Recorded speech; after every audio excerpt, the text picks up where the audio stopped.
আর্জেন্টিনার খেলা হলেই সামাজিক যোগাযোগ মাধ্যমে একটা জিনিস সবচেয়ে বেশি ভাইরাল হয়, আর তা হলো ব্লাড প্রেশার মাপার মেশিন। কারণ আর্জেন্টিনার ম্যাচ মানেই যেন শেষ বাঁশি বাজা পর্যন্ত কোনো কিছুই নিশ্চিত নয়। কখনো হৃদস্পন্দন থামিয়ে দেওয়া উত্তেজনা, তো কখনো অবিশ্বাস্য নাটকীয়তা, আবার কখনো কখনো অসম্ভবকে সম্ভব করে দেখানো প্রত্যাবর্তন। আর আজকের সেমিফাইনালও ছিল ঠিক তেমনই এক গল্প। ম্যাচের প্রথমার্ধে দুই দলই ছিল বেশ সতর্ক। মাঝমাঠে চলেছে দখলের লড়াই, কিন্তু গোলের দেখা পায়নি কেউই। প্রথম ৪৫ মিনিট শেষ হয় গোল শূন্য সমতায়। তবে বিরতির পর বদলে যায় পুরো ম্যাচের চিত্রপট। ম্যাচের ৫৫তম মিনিটে অ্যান্থনি গর্ডনের গোলে এগিয়ে যায় ইংল্যান্ড। সেই মুহূর্তে মনে হচ্ছিল হয়তো বুঝি এবার থেমে যাবে আর্জেন্টিনার স্বপ্নযাত্রা। কিন্তু এই দলটার নাম যে আর্জেন্টিনা, যতক্ষণ শেষ বাঁশি বাজে না ততক্ষণ তারা হার মানতে শেখেনি।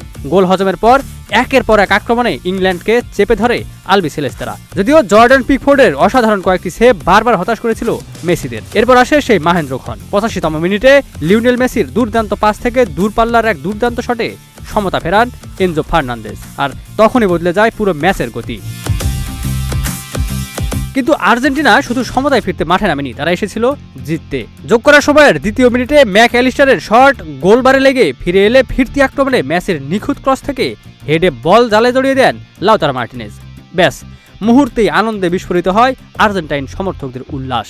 ২-১ গোলের অবিশ্বাস্য এক জয়, আর টানা দ্বিতীয়বারের মতো বিশ্বকাপের ফাইনালে আর্জেন্টিনা।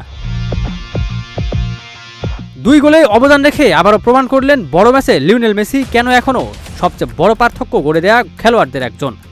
এখন সামনে মহারণ। আগামী ২০ জুলাই ফাইনালে স্পেনের বিপক্ষে শিরোপা ধরে রাখার লড়াইয়ে নামবে বর্তমান বিশ্ব চ্যাম্পিয়নরা। আপনার কি মনে হয়, ফাইনালের ট্রফিটা কি আবারও উঠবে মেসির হাতে, নাকি নতুন ইতিহাস লিখবে স্পেন? কমেন্টে জানাতে ভুলবেন না আপনার মতামত। Ikramuzzaman, news flash 71।